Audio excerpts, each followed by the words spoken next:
If you are associated with an uploaded Flare project in Central, you can open the Builds window of the Projects page. And if you have the Run and Schedule Builds permission, you can generate output for that project in Central.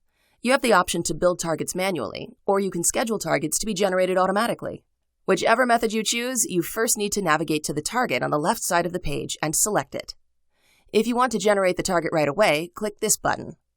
A row is added to the page, showing the progress of the target as it's generated, so it functions much like the Builds window pane in Flare.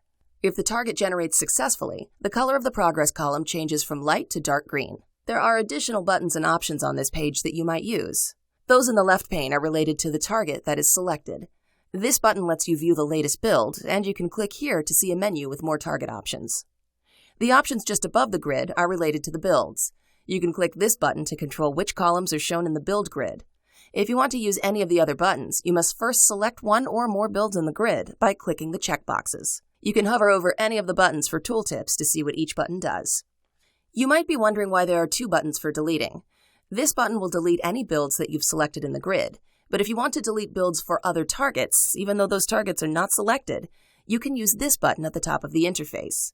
If you click this button, it will delete all builds throughout your project, as long as those builds are not set to live or keep. You'll probably want to delete builds from time to time to clear out all of the output files that you don't intend on keeping. This will free up space on your server and make your parents proud of you. If you want to create a schedule in order to automatically generate the target later, click here in the Targets pane, and from the menu, click Schedule Build. Complete the fields so that Central knows when the target should be generated. When you select the time field, you'll see a pop-up with a clock. The hour field will automatically be selected, so just click a number on the clock to set it. After you do that, the minute field will automatically be selected. Again, click a number on the clock to set the minutes. Then select either AM or PM and click OK. From this field, you can choose your time zone.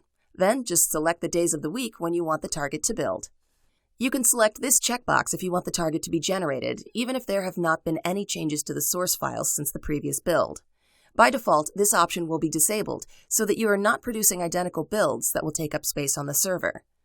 After you click Save, you'll see a little schedule icon next to the target. Central will generate the target automatically each week on the days you selected. This will continue week after week until you remove the schedule. If you need to remove a schedule, select the target, then open the Schedule Build dialog again and click Remove Schedule. One thing you should keep in mind is that there are a handful of Flare features that are not supported when you build targets from Central. See this topic in the online help for more information about that. You also have the option of publishing targets directly to Central from Flare. By publish, we mean copying your output files to Central, not making that output live, which would make it visible to the general public. You will still need to use Central to make that output live. If you've already uploaded a Flare project to Central and you're logged in, you can open an HTML5 target in the local project. Select the Publishing tab and you'll see that a destination has automatically been added. You just need to select it, then build the target and publish it. If you then go to the Builds page on Central, you'll see a new row for that build, and you know it came from Flare because you see the Flare icon to the right of it. If you generate a target from Central, you will see the Central icon instead. A good reason to use this feature is that there are a couple of Flare features that normally aren't supported when building output on Central, but are supported if you do it this way. Specifically, we're talking about Elasticsearch and build events.